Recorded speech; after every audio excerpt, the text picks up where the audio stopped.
चोल कैसे थे? चोलों के बारे में हम इतना कम बात क्यों करते हैं? क्या वो बड़ी छोटी डायनेस्टी थी, जो मैं नहीं कहूँगी क्योंकि मुझे पता है बहुत ह्यूज डायनेस्टी थी, लेकिन हम बात क्यों नहीं करते हैं? इसका रीज़न ये है कि हमारा जो इतिहास है, जो इतिहास हम पढ़ते हैं, वो बहुत दिल्ली सेंट्रिक है। हमारे दिल्ली के नज़रिए से देखते हैं सब चीज़ को। इसीलिए आप मान लीजिए कि मुगल के सारे राजाओं को पढ़ लेंगे, हुमायूं को भी पढ़ लेंगे, जो हुमायूं दिल्ली में हार्डली 5 साल भी नहीं रहा है, वो भागता ही रहा, इंक्लूडिंग इन ईरान। उसके बारे में हम ज़्यादा पढ़ लेते हैं। बाबर के बारे में, जो कि 4 साल भारत में रहा है, उसके बारे में सब जान जाते हैं। हम औरंगजेब का पुत्र कौन है वो भी जानते हैं, लेकिन हमें चोला के बारे में जानकारी नहीं होती। और चोला को हम प्रेजेंट करते हैं कि वो रीजनल थे। अरे what is regional and what is main stream? एक डायनेस्टी जो कि दिल्ली से पालम तक छोटी हो जाए, मुगल का हुआ था औरंगजेब के मरने के 50 साल के अंदर, वो इतनी छोटी हो गई थी, वो उसको आप एम्पायर ऑफ इंडिया बोलते हैं, मेन स्ट्रीम बोलते हैं। और एक चोला डायनेस्टी जिसका रीच मलेशिया, इंडोनेशिया, आज के मलेशिया इंडोनेशिया में उन्होंने जीता है, श्रीविजय एम्पायर वहाँ था, वहाँ वो जीते हैं जाके, इतना उनका रेंज है, और आप उसको रीजनल बोलते हो। तो I think we need to really open up. जो एक जो सेंस है ना कि हम साउथ को नहीं ड्यू देते, नॉट जस्ट साउथ, हम ईस्ट को भी नहीं देते।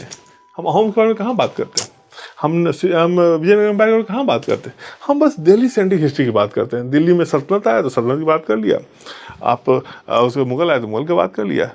आई think we need to really expand, and ये देश बहुत बड़ा है और विविधता वाला देश है, तो सबको अधिकार है सबके इतिहास को लेने का। और जो जरूरी है, कमिंग टू चोलास, मेरे हिसाब से, मैं बड़े में गंभीरता से बोल रहा हूँ कि चोला ऐसा कोई डायनेस्टी भारत में हुआ ही नहीं है। दे वर द हाईएस्ट, मेरी नज़र में हाईएस्ट डायनेस्टी, नंबर 1 में आएंगे, मोर देन इवन गुप्तास। इसीलिए मैंने अपने पुस्तक में लिखा है। और यहाँ क्या होता है कि both nationalist and communist historian दोनों यहाँ मार्च खा जाते हैं। कम्युनिस्ट बोलता है कि गुप्ता डायनेस्टी, गुप्ता एम्पायर अच्छा था, बट गोल्डन पीरियड नहीं था। डी.एन. झा का स्पेशली कोट है वो। नेशनलिस्ट बोलते हैं कि नहीं, this was the golden period, but then they stop and they, उसके बाद डिक्लाइन शुरू हो जाता है। मेरी रीडिंग बोलती है कि डिक्लाइन के बाद शुरू नहीं होता है, उसके बाद करकोटास आते हैं। जो मैंने करकोटा आपको बताया, वो क्या छोटी डायनेस्टी का काम है, इसे ह्यूज। पल्लवा आते हैं, पल्लवा डेक्कन में काम किया, उनका रीच, उनका ग्लोबल रीच है। उन्होंने कितने डायनेस्टी को सेंट्रल साउथ ईस्ट एशिया में उनके ब्रांचेज वहाँ गए, हम उनके बारे में कुछ नहीं जानते हैं। Cholas were out of the world. उनका आप एडमिनिस्ट्रेशन देखिए, हमारी डेमोक्रेसी की बात करते हैं, उनकी जो पंचायती सिस्टम थी ना, हमसे ज़्यादा एडवांस थी, हमसे ज़्यादा रिस्पॉन्सिबल थी। जैसे उस समय के ज़माने में, यदि मैं जो वहाँ के पंचायत सिस्टम का मालूम मेंबर हूँ, तो मेरे बेटे नहीं मेंबर हो सकते हैं, मेरा भाई नहीं हो सकता है। This kind of laws were already made and bylaws were. जो आज हम डेमोक्रेसी की बात करते हैं, उसके रूट्स ऑलरेडी चोलास के समय में थे हमारे पास। हम जानते नहीं, हम बात नहीं करते। उनका जो आर्किटेक्चर आप जाके देख लीजिए, यानी राजराजेश्वर मंदिर जो है, कितना बड़ा मंदिर है, और सब मंदिर कहीं नहीं है, यानी जो इंट्रिकेट वर्क है। And coming to their political this thing, Rajendra Chola ने वहाँ से लेके पूरा आपको आंध्रा, उड़ीसा, बंगाल, ये सब जीतते हुए गंगा नदी पे गए। उनको गंगा का पानी चाहिए था क्योंकि वो शहर बना रहे थे, उनको कॉन्सेंट्रेट करना था। वो सिर्फ पानी के लिए वहाँ गए, गंगा जल लेके वापस आया और उन्हें डाला। तो ऐसे राजा थे। और सेम उन्हीं, वही राजेंद्र चोल ने ही बाद में फिर साउथ ईस्ट एशिया में अटैक किया। वहाँ ट्रेड का रीजन था, ये लोग ट्रेडिंग, बहुत एडवांस ट्रेडिंग हो रही थी उस समय भारत से। इधर नॉर्थ से क्या ताल्लुक था इनका?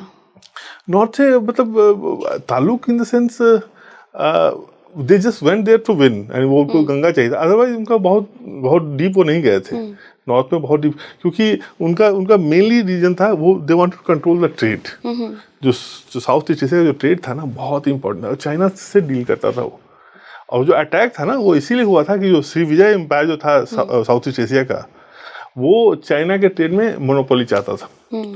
तो इन्होंने अटैक करके उस मोनोपोली को हटाया और चाइना के ट्रेड से डायरेक्ट कांटेक्ट इनके किया, ताकि वो ट्रेड बहुत ही विशाल ट्रेड था, बहुत ही बड़ा ट्रेड था, यानी डिफरेंट लेवल ऑल टुगेदर। और वो जो अटैक हुआ था, वो it was so well planned. आप सोचिए, आज से 1000 साल पहले, जब कोई सैटेलाइट नहीं है, कुछ नहीं है, उन्होंने इतना वेल प्लान अटैक किया, और स्विफ्ट था, किया, विद इन अ वीक खत्म हो गया, जीत गए, वापस आ गए। उससे पहले कभी हुआ नहीं है वो। उसके बाद ये काम सिर्फ ब्रिटिश ही कर पाए, जो ब्रिटिश एम्पायर जो बोलते हैं कि sun never set in the British empire, वही कर पाए थे उनके 800 साल बाद, 700 साल बाद। तो ये हमारी एम्पायर थी and we have to claim that, we have to say that they are the best. Gurjar Pratihar और चोला का टाइमलाइन क्या सेम था?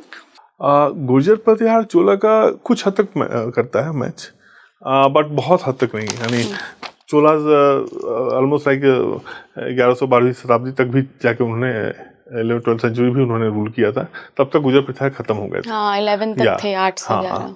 तो लेकिन ये चोला का टाइम लेंथ बहुत बड़ा है, वो मतलब बहुत लंबे समय तक उन्होंने रूल किया है।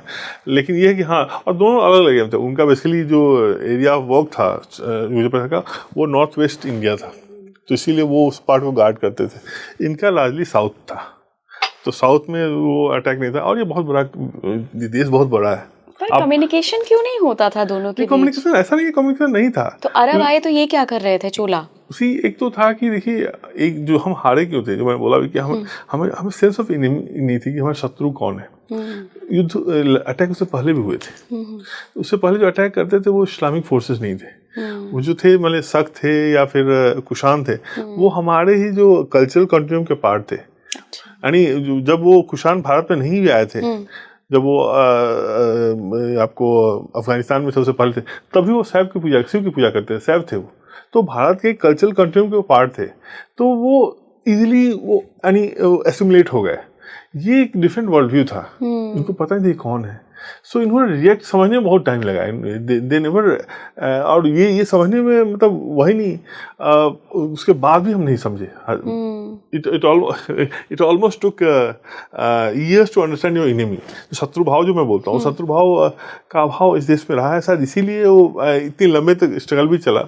और जैसे आपने शत्रु को समझ लिया, जो शिवाजी ने समझा, तो आप देखिए पलट गया कि then you started playing with by the enemies game.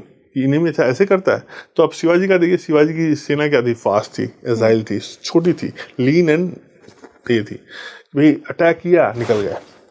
और उससे पहले हमारी सेना क्या थी, हाथी होते थे, 100 हाथियाँ हैं, उसके पीछे खाना बनाने वाले जा रहे हैं, 2-4 ड्रम पीटते जा रहे हैं, वाइफ को भी आप लेके जा रहे हो। तो मतलब वो इतनी हैवी हो जाती थी, और वो अरबी घोड़े पे आते थे, अटैक करते हुए निकल जाते थे, और ये लोग देखते रहते थे क्या हुआ क्या हुआ। So they were not prepared for that. The moment Shivaji realized it and used it, game पलट गया। मराठा तभी मराठा जीते। इस देश को यदि ब्रिटिश ने किससे लिया है, तो मुगलों से नहीं लिया, मराठा से लिया था। तो ये I think we need to no.